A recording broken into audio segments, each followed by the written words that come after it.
자, 반복문 두 번째 시간입니다. 지난 시간에 for문에 대해서 우리 했었고요. 이번 시간에는 while문에 대해서 알아보도록 하겠습니다. while문에 대해서 시작하기 전에 일단 반복문의 필수 조건 다시 한번 확인해 보도록 하겠습니다. 반복문의 프로세스라고도 할 수 있는데요.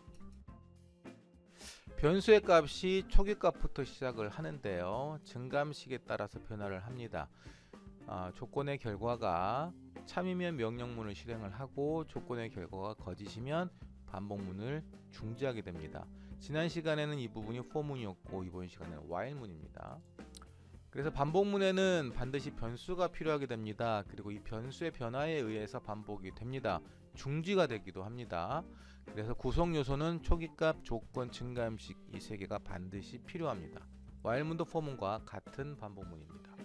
그런데 while문은 지난 시간에 배웠던 for문과 약간 구조가 다릅니다.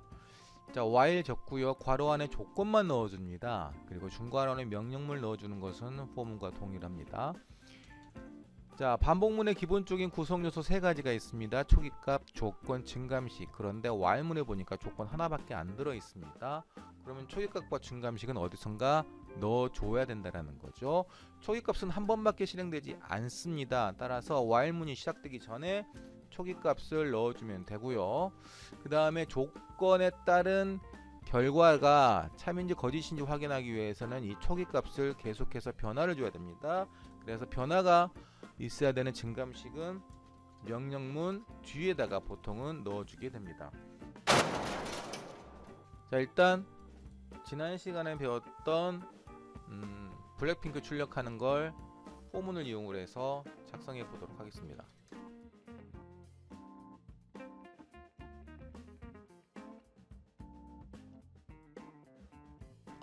여기 지금 주성문 달아야 되겠죠? 상단의 설명 부분은 주성문을 달아서 실행하지 않도록 하겠습니다. 자, for문을 이용을 해서 for문 안쪽에서 i 값은 1부터 10까지 진행을 했고요. 29행에서 i 값 출력을 했고 탭키, 그 다음에 30행에서 블랙핑크를 문자 열을 출력을 해 보았습니다. 자, 이 문장을 while문으로 변경해 보도록 하겠습니다. for문이나 while문이나 초기값 그대로 있고요. 그 다음에 조건이 있습니다. 여기 증감식이 있습니다. 구성 요소를 그대로 사용하면 되겠습니다. while 사용했고요. 그 다음에 괄호 안에 들어있던 초기값은 빼서 Ctrl X 해서 while문 시작되기 전에 일단 선언을 해주고요. 조건식은 그대로 둡니다. 단 세미콜론은 빼야 되겠습니다. 그리고 증감식은 그대로 빼서 명령문에 while문 안에 들어있는 명령문 맨 뒤쪽에 추가하고 명령문의 맨 마지막에는 세미콜론을 넣도록 하겠습니다. for문으로 사용했었던 프로그램과 동일한 결과를 나타나게 됩니다. 자, 이 구조를 그대로 복사하겠습니다. 자, 위쪽에는 for문과 혼동될 수 있으니 아래쪽은 블랙핑크가 아니라 twice로 출력해 보겠습니다. 30행부터 32행까지만 실행이 되고 지금 36행부터 38행까지는 실행이 안 되는 걸 확인할 수 있습니다. i 값의 변화에 의해서 이런 결과가 나오는데요. 중간에 i 값 한번 확인해 보도록 하겠습니다. 자, 위쪽에 33행이 끝나고 난 다음에 i 값이 어떻게 바뀌었는가 확인해 보도록 하겠습니다. 34행에서 i 값이 11인 것을 확인할 수 있습니다. i 값을 11을 가지고 36행으로 가면 조건이 만족하지 않으므로 37행부터 39행까지는 실행되지 않습니다. 따라서 이런 결과가 나오게 되는 것입니다. while문은 종류가 두 가지가 있습니다. 지금 배운 while문과 do while문이라는 게 있는데요. 지금부터 do while문에 대해서 알아보도록 하겠습니다. 일단 초기값을 11로 변경을 해 보겠습니다. 그리고 실행을 한번 해 볼게요. 자, 그러면 29행에 있는 조건의 결과도 맞지 않고 36행에 있는 조건의 결과도 맞지 않기 때문에 이 부분과 이 부분은 출력이 되지 않습니다. 단 34 영역에 있는 것만 출력이 됩니다. 34행은 현재 i 값이 11이니까 11이 출력이 되는 거겠죠. 자, do while문으로 while문을 변경해 보도록 하겠습니다. while 조건식 있는 부분을 그대로 잘라내기 해서요, 중괄호 뒤쪽에 붙여넣기를 합니다. 그리고 while문이 있던 자리에 do로 바꾸게 되고요. while 조건식의 맨 뒤에는 명령의 마지막에 붙이는 세미콜론을 붙입니다. 그리고 실행을 해 보도록 하겠습니다. 자, 그러면 11 twice가 한행 출력이 되는 걸 확인할 수 있습니다. while문으로 할 때는 출력이 한 개도 안 되었지만 do while문으로 바꾸고 난 이후에는 11 twice라고 명령문이 실행되는 것을 확인할 수 있는데요. 자, while문과 do while문의 차이점은 이렇습니다. while문은 조건식이 명령문을 실행하기 전에 있기 때문에 이 조건식이 참인 경우에만 명령문을 실행하고요. 그렇지 않으면 명령문을 실행하지 않습니다. 반대로 do while문은 조건식이 뒤쪽에 있습니다. 그리고 do가 앞쪽에 있어요. 그래서 do 먼저 여기 있는 명령을 한번 실행을 합니다. 그리고 나서 조건을 확인해서 이 조건이 맞으면 돌아가서 명령을 실행을 하고요. 조건이 맞지 않으면 빠져나오게 됩니다. 자, while문과 do while문의 가장 큰 차이점은 조건식과 관계없이 일단 do while문은 한 번은 실행한다라는 겁니다. 자, 40행을 실행하고 난 후에 i 값이 어떻게 변화가 되었는지 한번 확인해 보도록 하겠습니다. 41행에서는 12가 나오는 것을 확인할 수 있습니다. 그래서 이 부분에서는 현재 11이 나오고요. 41행에서는 12가 되었습니다. 자, 조건에 맞지는 않았지만 39행이 실행되었기 때문에 i에 들어있는 값은 1 증가했음을 확인할 수가 있습니다. 자, 39행을 1 빼는 걸로 변경해 보도록 하겠습니다. 자, 그랬더니 명령문이 계속해서 실행되는 것을 확인할 수 있습니다. 자, 현재 34행에서 i 값이 11인데요. 한번 실행을 했습니다. 그래서 11이 여기서는 출력이 됐겠고요. twice가 출력이 되었습니다. i 값을 1 감소로 시켰으니까 i 값은 10이 되었겠죠. while문에 내려오면서 여기서 조건이 만족하게 됩니다. 그러면 올라가서 중괄호 안에 명령을 다시 실행을 하겠죠. 그러면 10을 출력하고 twice가 됐습니다. i 값을 1 감소시켰으니 9가 되겠죠. 9 조건 만족합니다. 올라가서 9 출력하고 twice, 이번엔 8이 됐겠죠. 이렇게 해서 7, 6, 5, 4, 3, 2, 1, 마이너스 1, 마이너스 2, 마이너스 3 이런 식으로 해서 지금 현재 마이너스 값 계속 감소되면서 출력되는 것을 확인해 볼 수 있습니다. 자, while문 그리고 do while문의 기본적인 개념에 대해서 알아보았습니다. 자, 이번에는 while문의 가장 중요한 부분이죠. 이것 때문에 while문을 사용을 합니다. 그거에 대해서 알아보도록 하겠습니다. 자, while문의 기본 구조입니다.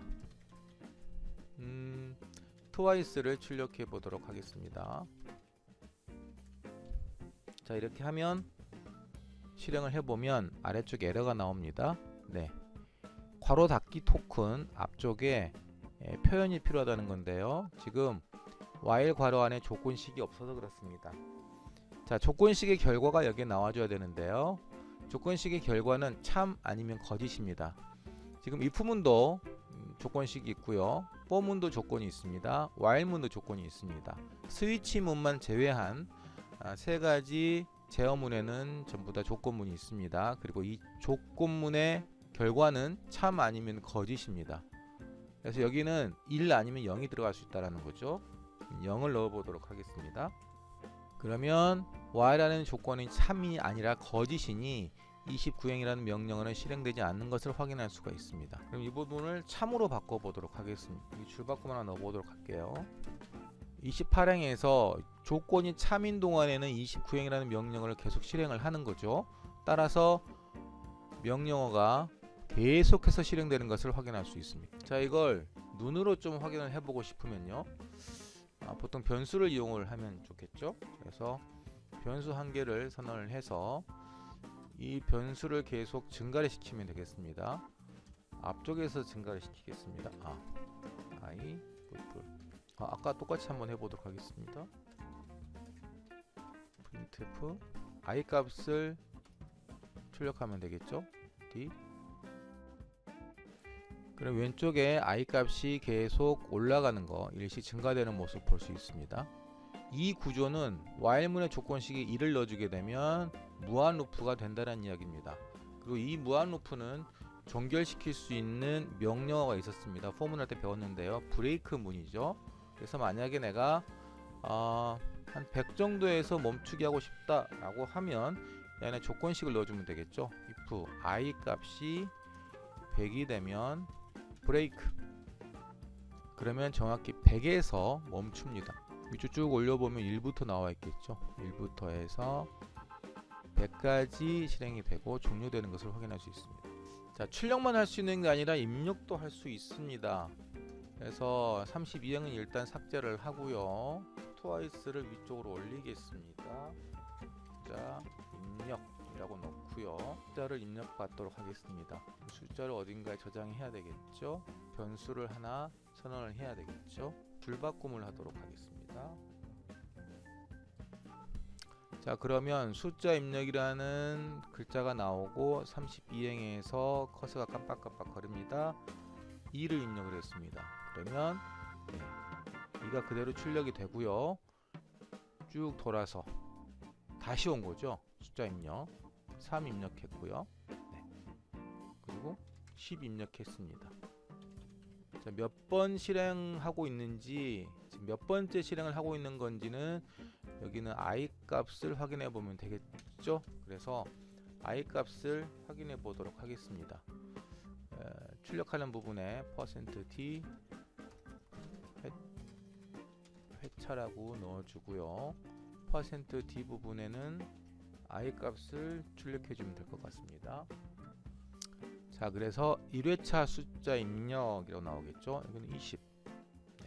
그럼 2회차 숫자 입력 54 그대로 나왔고요.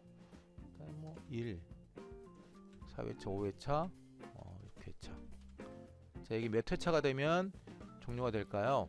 네, 여기 35행에 보면 100회차가 있습니다. i가 100이 되면 종료한다는 이야기가 나와 있습니다. 여기를 100이 아니라 그러면 우리가 확인할 수 있게끔 5로 바꿔보도록 하겠습니다.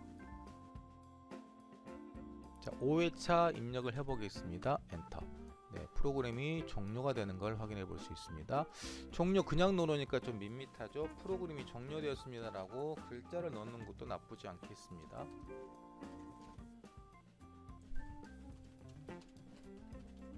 자, 5회차 입력을 하고 났더니 프로그램이 종료되었습니다 라는 메시지를 보내주고 while문이 종료되는 걸 확인할 수 있습니다. 또는 입력하는 숫자에 따라서, 입력값에 따라서 프로그램을 종료할 수도 있습니다. 즉 만약에 숫자를 0을 입력을 하게 되면 종료를 하고 싶다라는 거죠. 스캔F를 통해서 내가 입력한 숫자는 벨이라는 변수에 저장이 되는 거죠. 그럼 이 벨 값에 0이라는 숫자가 입력이 되면 프로그램을 종료하면 된다라는 겁니다. 그러면 35행에 있는 조건문에서 그 부분을 체크하면 되겠죠. 이번에는 i 값이 5가 되었을 때 프로그램이 종료하는 게 아니라 벨 값이 0이 되면 프로그램을 종료해라. 벨 값이 0이 되면, 벨 값이 0이면 하고 그래서 이제 뭐 숫자는 계속 입력이 되도록 숫자를 계속 입력할 수 있습니다. 끝나지 않고 마이너스 입력할 수 있죠. 0이 입력되면 프로그램이 종료가 되는 겁니다. 자, 이걸 지금 무한 루프라고 합니다. 보통 일반적으로 프로그램에서 굉장히 많이 쓰는 while문의 구조입니다.